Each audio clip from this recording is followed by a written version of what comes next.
समजणार की उपास कसा करायचा, बायबलमध्ये लिहिलेला आहे उपास कसा करायचा आहे व जो उपास आम्ही करतो ना तो उपास देवाला मान्य होणार पण आहे का नाही ते पण बघायला पाहिजे आणि उपास केल्यानंतर ना त्याचं बेनिफिट पण आम्हाला मिळतं का नाही, त्याचं प्रतिफळ पण आम्हाला मिळतं का नाही आम्ही बघायला पाहिजे. आता बघा जर तुम्ही मत्तेचं पुस्तक याचा 6वा अध्याय आणि 16, 17 आणि 18 वचन जर तुम्ही वाचाल ना तर इथं तुम्हाला पाहायला मिळणार की उपास आम्हाला कसं करायचं आहे. प्रभू येशू ख्रिस्ताने सांगितलेलं आहे काय केलं आहे, प्रभू येशू ख्रिस्ताने सर्व गोष्ट सांगितलेलं आहे कारण त्याला माहित होतं की मी त्यांच्यापासून काढून घेणार आहे आणि मग माझे शिष्य पण काय करणार, उपास करणार.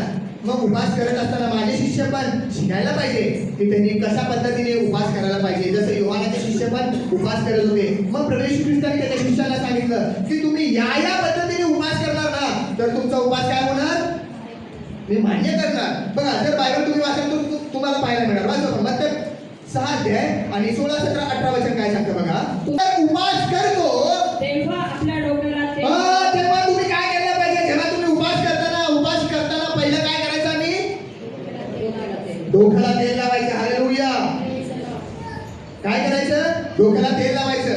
आता डोक्यालाच काय तेल लावायला सांगितलं माहिती का तुम्हाला, कारण बायबल जर तुम्ही वाचाल तो विषय वेगळा आहे. बायबल जर तुम्ही वाचाल तर तुम्हाला समजणार तेल हे पवित्र आत्म्याचं दर्शक आहे आणि जेव्हा कधी पण एखाद्या राजाला किंवा कुठल्या देवाच्या सेवकाला अभिषेक करायचा असेल तर ते कुठं ओतायचे, डोक्यावरती.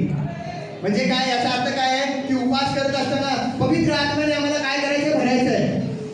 आणि पुढे काय सांगतं, तू तर जेव्हा उपास करतो ना तेव्हा तू काय कर, नंबर 1 आपल्या डोक्याला तेल लाव व आपले तोंड धु. आपलं तोंड धु, स्वच्छ धुवायचं पाण्याने. काय करायचं, तोंड उपास झाल्यानंतर 4-5 वेळेस धुवायचं. जर तुम्ही कुठली क्रीम लावली असेल तर राहू दे चालतंय, परंतु जर तुम्ही लावलं नसेल तर काय करायचं, स्वच्छ तोंड धु म्हटलंय पाण्याने. आपल्या डोक्याला तेल लाव. उपासाच्या दिवसामध्ये तू आपल्या डोक्याला तेल लाव आणि काय कर, आपलं तोंड धु.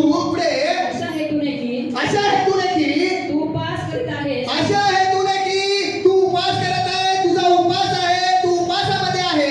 हे लोकांना नव्हे तर तुझ्या गुप्तवासी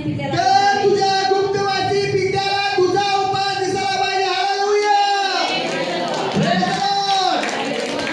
तू उपास करत आहे, कोणाला दिसायला पाहिजे, पास्टरला दिसायला नाही पाहिजे, देवाच्या सेवकांना दिसायला नाही पाहिजे.